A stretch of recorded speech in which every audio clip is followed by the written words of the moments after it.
മെഹനു അത്രയും ക്രൂരമാണോ, ക്രൂരനാണോ, ഒരു സൈക്കോയാണോ? അതെ, ഒരു സൈക്കോപാത്താണ്.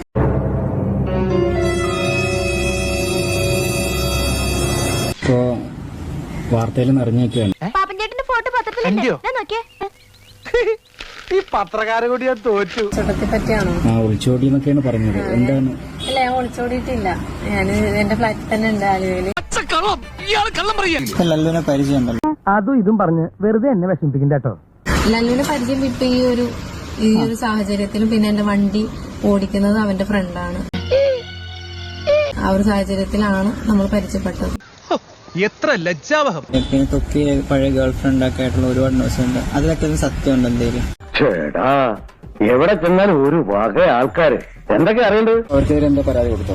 കൊടുത്തിട്ടുണ്ട്. ഭീഷണിക്കെതിരെ ഞാൻ സ്റ്റേഷനിൽ കൊടുത്തിട്ട് സൈബറിൽ കൊടുത്തിട്ടുണ്ട്. അവിടെ നിന്നൊക്കെ വിളിച്ചിട്ട് ഫസ്മിനടുത്ത് പറയുന്നുണ്ട് ഇനി എന്റെ പേരിൽ വീഡിയോ ഇടരുതെന്ന് പറഞ്ഞിട്ടും നിയമലംഘനമായിട്ടാണ് അവള് വീഡിയോ ഇട്ടുകൊണ്ടിരിക്കുന്നത്. അബദ്ധത്തിലല്ല, മനഃപൂർവ്വം. നിങ്ങൾ അവർക്ക് ഇടുന്ന കേട്ട് അവളാണെങ്കിൽ ഓരോന്ന് കിട്ടാൻ കാത്തിട്ടാണ് കണ്ടന്റ് ആക്കാൻ വേണ്ടിട്ട്. കൊടുത്തത് കിട്ടിയില്ലെങ്കിലും കിട്ടിയത് കൊടുക്കായിരിക്കൂല ഏട്ടാ. ഇപ്പൊ എന്തെങ്കിലും കൂടി ഇട്ടുമ്പോ നല്ലൊരു കോണ്ടന്റ് ആയിരിക്കും. ഒരു സന്ദർഭം കിട്ടുമ്പോ വെറുതെ കളയണോ?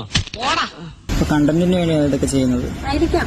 അവളുടെ വീഡിയോസ് കണ്ടാൽ അറിയാം, ലല്ലു ഇഷ്യൂസിലാണ് അവൾക്ക് ഏറ്റവും കൂടുതൽ വ്യൂസ് ഉണ്ടായിട്ടുള്ളത്.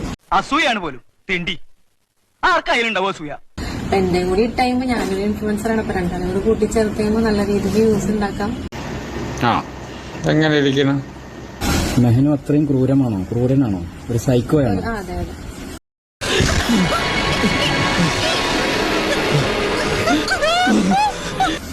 സൈക്കോപാത്താണ്. ഇല്ല, എനിക്ക് ഭ്രാന്തില്ല. ഞാൻ എത്ര പ്രാവശ്യം ഇത് ആവർത്തിക്കുന്നു. ഇതെല്ലാ തെമ്മാടി കരുതി കൂട്ടി ചെയ്താ. മെഹനുവിനെ തീർത്തും വേണ്ടെന്നാ പറയുന്നത്. നിന്നെ ഇതിനൊന്നും കൊള്ളുകയില്ലെന്ന് നീ വീണ്ടും വീണ്ടും തെളിയിച്ചിരിക്കുകയാണ് എന്റെ വിജയം. വീണ്ടും സന്ധിക്കും വരേക്കും വണക്കം ചൊൽവത് റെയിൽവേ പോർട്ടർ രംഗൻ.